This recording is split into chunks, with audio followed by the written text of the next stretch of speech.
하이닥 전문가들의 건강의학 지식을 전해드리는 황수경의 건강 칼럼입니다. 시력에 영향을 끼치는 당뇨 망막병증에 대한 안과 전문의 정중영 원장의 칼럼입니다. 눈은 노화의 속도가 빠른 기관입니다. 보통은 중년에 들어서면서 조금씩 기능이 약해지고요. 백내장, 녹내장, 황반변성, 당뇨 망막병증 같은 실명에 이를 수 있는 노인성 안질환이 본격적으로 나타나기도 합니다. 이 중 당뇨 망막병증은 당뇨의 대표적인 합병증인데요. 당뇨로 인해 혈당이 높아지면 망막의 혈관이 약화되고 이는 결국 망막의 혈액순환 장애를 초래합니다. 이렇게 혈액순환 장애로 약해진 혈관이 터지면 망막 출혈이 생길 수 있고요. 혈액 속 지방이 혈관의 약해진 곳으로 새어나와서 망막 내에 쌓일 수도 있습니다. 문제는 당뇨 망막병증 초기에는 시력 저하와 같은 자각 증상이 드물다는 것인데요. 증세가 점차 심해지면서 당뇨 황반 부종, 망막 박리, 또 유리체 출혈 등이 생기고요. 그로 인해서 시력이 급격히 떨어지게 됩니다. 시력 저하 등의 증상이 나타났을 때에는 이미 당뇨 망막병증이 상당히 진행됐다는 뜻이죠. 이렇게 오랜 시간 진행된 당뇨 망막병증은 치료가 쉽지 않기 때문에 증상이 생기기 전에 안저 검사를 정기적으로 받으면서 병을 조기 발견하고 치료하는 것이 중요합니다. 당뇨 망막병증으로 진단됐다면 진행 단계에 따라 혈당 조절, 레이저 치료, 눈 속 주사요법, 망막 수술 등의 치료를 진행할 수 있는데요. 발병 초기라면 공복 혈당을 수시로 체크하고 식후 2시간 혈당과 당화 혈색소 수치를 확인하는 등 혈당 관리를 엄격히 하면서 증상을 호전시킬 수 있습니다. 망막병증을 일으킨 혈당을 낮추기 위해서는 운동을 규칙적으로 하면서 식이섬유가 풍부한 당뇨식을 섭취해야 하고요. 무엇보다 망막 혈액순환에 심각한 악영향을 끼치는 흡연을 삼가야 합니다. 당뇨 망막병증이 진행돼서 시력 저하의 위험성이 커진 상황이라면 레이저 치료를 고려할 수 있는데요. 만약 황반 부종이 생긴 경우라면 눈 속 주사요법을 시행해야 하고요. 여기서 유리체 출혈이나 견인성 망막 박리 등으로 증세가 더 심해지면 수술을 선택해야 합니다. 단계에 따른 적절한 치료가 이루어져도 한 번 약해진 망막의 기능은 잘 회복되지 않기 때문에 예전처럼 보는 것은 어려울 수가 있습니다. 조기 발견이 중요한 이유죠. 따라서 당뇨를 앓고 있다면 별다른 증상이 없더라도 당뇨 망막병증에 대한 안저 검사를 적어도 1년에 한 번씩 정기적으로 받으시기 바랍니다. 당뇨 환자가 아니더라도 눈의 노화가 본격적으로 시작되는 40대 이상이라면 정기검진을 받는 것이 좋고요. 40세 이전이라고 해도 시력 교정술을 받았거나 가족력, 고혈압, 높은 콜레스테롤 수치 등 혈관 관련 질환이 있다면 1년에 한 번씩은 안과 검진을 받는 것이 바람직합니다. 지금까지 칼럼의 정중영 원장, 내레이션의 황수경이었습니다.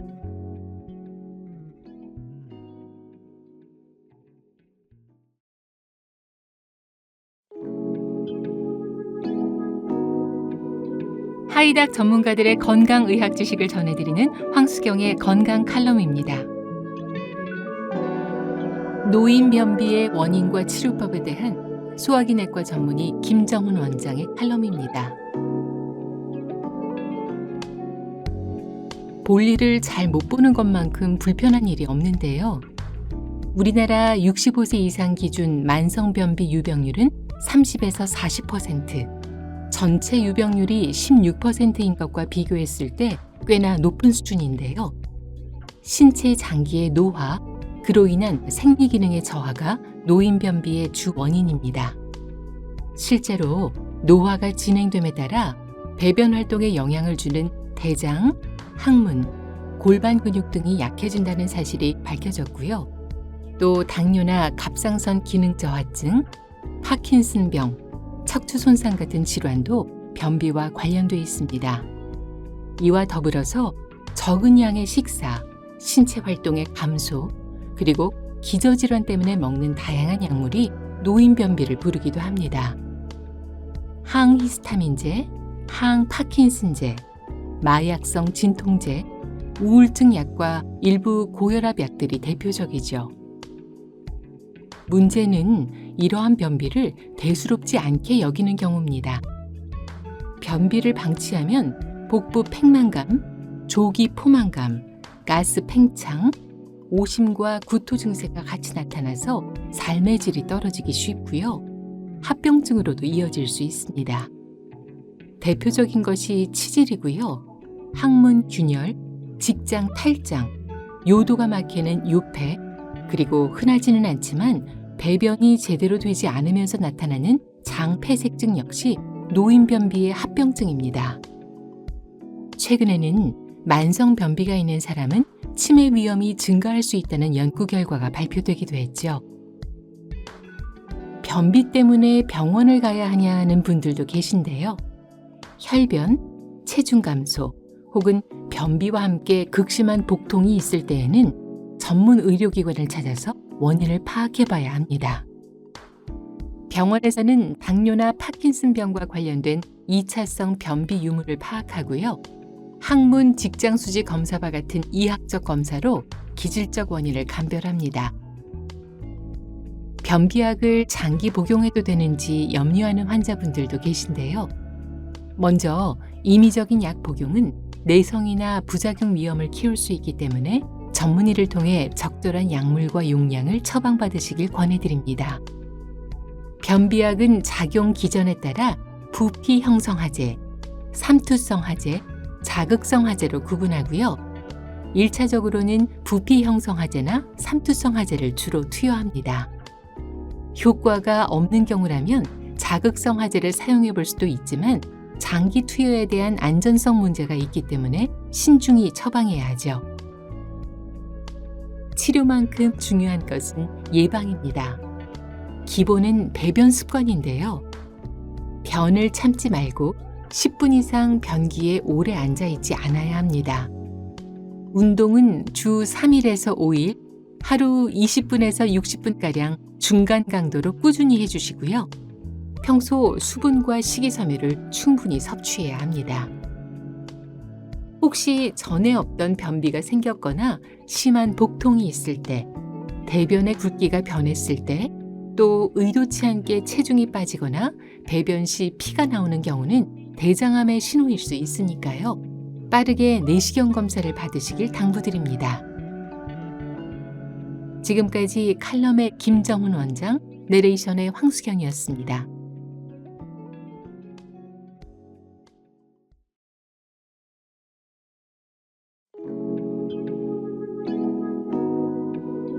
하이닥 전문가들의 건강의학 지식을 전해드리는 황수경의 건강 칼럼입니다.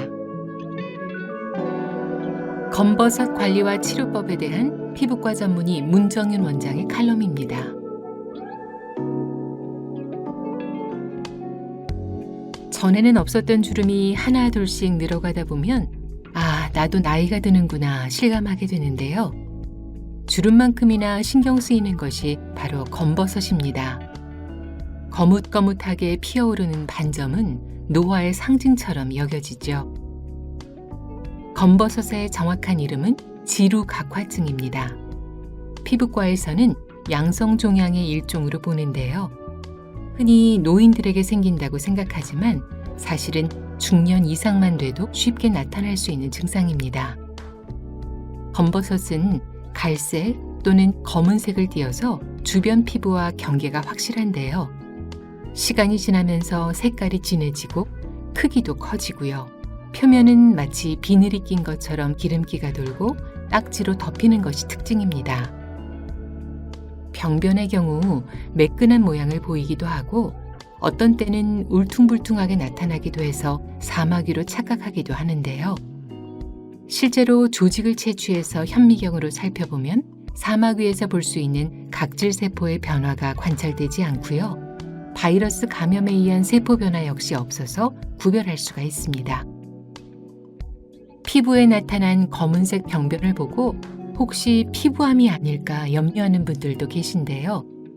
피부암 중에 하나인 흑색종의 경우에는 표면이 매끄럽고 피부로 파고드는 것이 특징이고요. 또 다른 암인 색소기저세포암은 병변 모양이 불규칙하고 가장자리가 둥글게 말리고요.